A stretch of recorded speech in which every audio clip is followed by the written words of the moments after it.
Hey, everybody, it's Jeremy Rosenthal, your briefing attorney. I wanted to share this story with you, which initially aired last February. It was when the U.S. Supreme Court decided that they were going to take oral arguments on Donald Trump's immunity case. Initially, we thought that the U.S. Supreme Court was just going to easy peasy rubber stamp the lower court's decision in favor of the government. As it turns out, we got a very sweeping opinion later that July on U.S. Supreme Court immunity. But I hope you enjoy this story.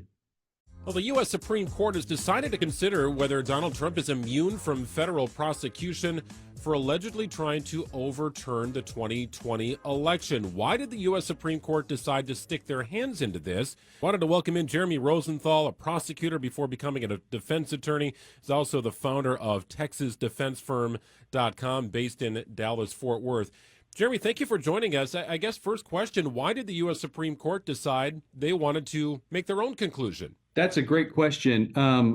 So I think the Supreme Court wants to weigh in on this. This is the single most important separation of powers question that I think the U.S. Supreme Court will decide probably in our lifetimes. So we were expecting a decision about that earlier this week. And what we got instead was, well, we're going to dig into this a little more deeply, and we're going to take oral arguments on it. So I don't know if that's for the reason that they want to weigh in themselves because of the U.S. Supreme Court. That is probably it. There's also probably a little bit of dissent going on amongst the 9 justices.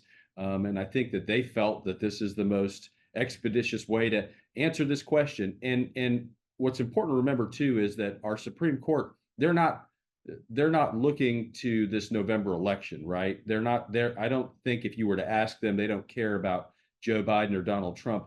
They're trying to answer this question for the next 100 years. So I think that that's what they're really focused on. And I think it's pretty important to them to get it right. Does the court's acceptance of Trump's appeal offer any hint at how it might rule? No, it doesn't, but it does say that there's a little bit of dissent going on. And to make the issue clear, so here's what's going on, because I know this can be really confusing.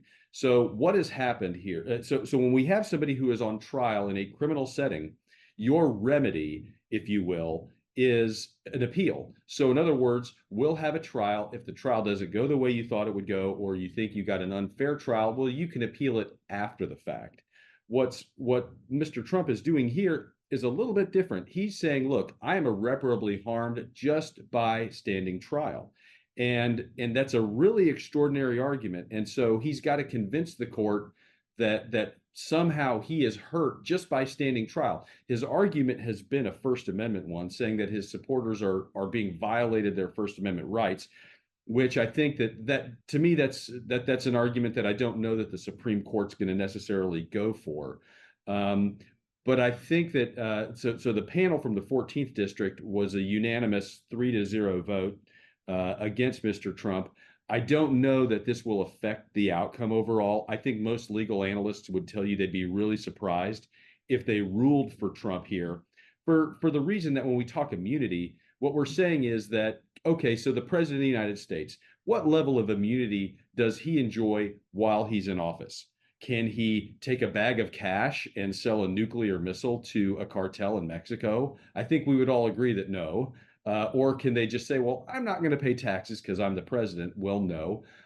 But when we start getting closer and closer to policy decisions, that becomes a little harder. And I think the most distinguishing fact here is that Donald Trump is not the president currently. I think if the current president had this same issue, he could have a much stronger argument to say, look, I've got to govern the country. I can't be messing with getting prosecuted.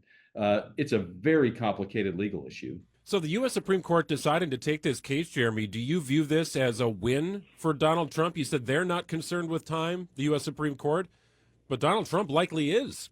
I think if you were to ask Trump and his legal team, they would tell you that this is a net victory because it pushes off that January 6th trial date indefinitely. The Justice Department has a policy that they're not going to try to make waves within 60 days of an election. So if we're going to get the Supreme Court ruling probably sometime in June, that gives the court a window of about 2 months to have this trial, which can be done, but it might not necessarily be done. So Trump's strategy to delay, this is certainly a net victory for him, at least at the moment. If we were to have this trial on the eve of the Republican convention in August or September or whenever that's going to be, they may have a different opinion about that. But at the moment, we thought we were going to get a final ruling on it this week. And I think Mr. Trump's team would tell you that they expected to get overruled by the Supreme Court on this.